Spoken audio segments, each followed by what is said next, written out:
As of 2015, it is estimated that half of the human population, 3.5 billion people, lived in cities. This is expected to grow to 5 billion by 2030. As urban populations grow, the drain on resources grows. A city that does not have the infrastructure in place to support this growth will find itself suffering from many issues, both economically and environmentally. In 2015, the United Nations General Assembly agreed on a set of 17 global goals for sustainable development to be implemented by the year 2030. Many of the goals are interrelated, but there is a specific goal targeted at pursuing sustainable cities and communities. By pursuing this goal, nations and peoples have the power to build societies that do not stress the potential resources of future societies. This is what it means to be sustainable. To promote sustainable cities, some targets have been proposed that will contribute to the well-being of the urban citizen. The one we will focus on today is the need for access to safe, affordable, accessible, and sustainable transport systems for all. What types of transportation satisfy these criteria in a sustainable city? The first that comes to mind is public transportation, like buses and trains or subways. Another that is becoming popular is personal transportation, like a bicycle or electric scooter. Do these transport methods meet the criteria of safe, affordable, accessible, and sustainable?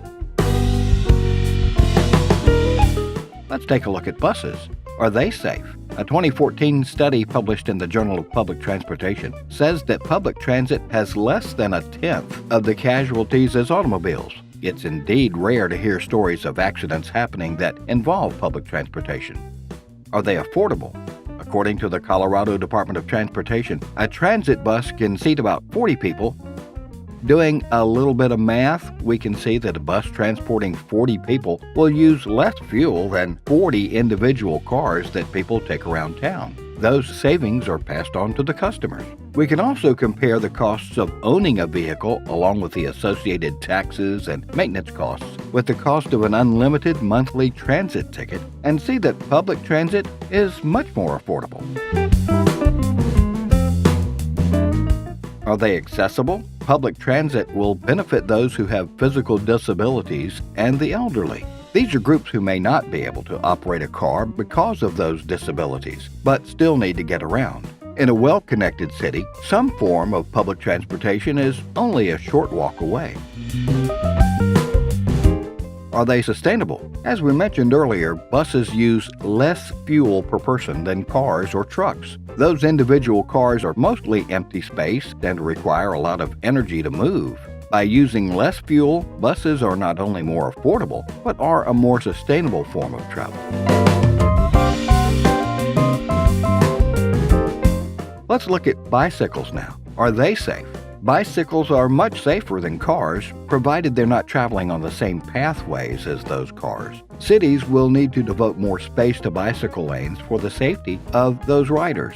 But as more commuters use bicycles, fewer cars will be on the roads, which will further enhance the safety of bike travel. Are they affordable? Michael Meshik, in his paper on transportation policy in the city of Vienna, Austria, argues that municipalities should promote bicycling over driving. In his study, he shows that bicycling actually benefits the economy compared to driving. He looks at the cost of owning the vehicle, health costs, time it takes to travel, pollution, and other categories to come up with this conclusion. A direct benefit of bicycling is that it promotes physical activity and a healthier lifestyle for those involved. The costs of treating obesity-related illnesses would drop tremendously. A healthier population means lower health costs for everyone.